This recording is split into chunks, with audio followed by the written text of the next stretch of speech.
Welcome, I'm Jen Goldberg, your librarian. In this video series, I'm going to show you how to use library databases for literature searches and systematic reviews.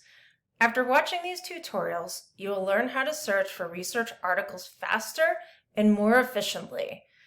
You will also learn how to select the most relevant databases for your topic, strategies for selecting the best keywords, revise and refine your search results, request articles via interlibrary loan, search citations, and other advanced search strategies. Before we begin, let me show you how to contact me at any stage of your research whenever you have questions.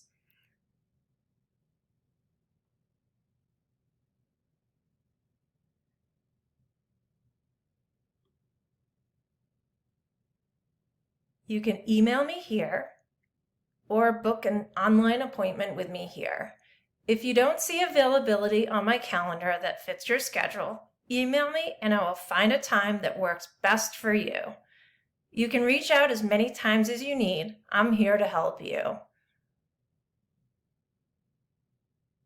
Now let's get started with our research here on the library homepage.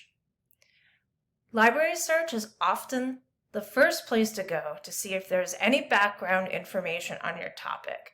However, you may receive too many results and feel a bit overwhelmed by them.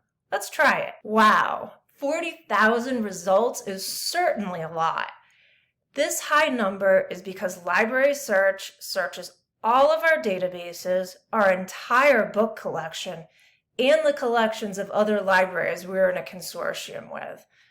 To narrow down and streamline this overwhelming search, I recommend exploring our discipline-specific databases directly, as well as breaking down your research question into searchable keywords databases will understand. In my next video, I will show you how to navigate to the database list and select the best databases for your topic. Stay tuned.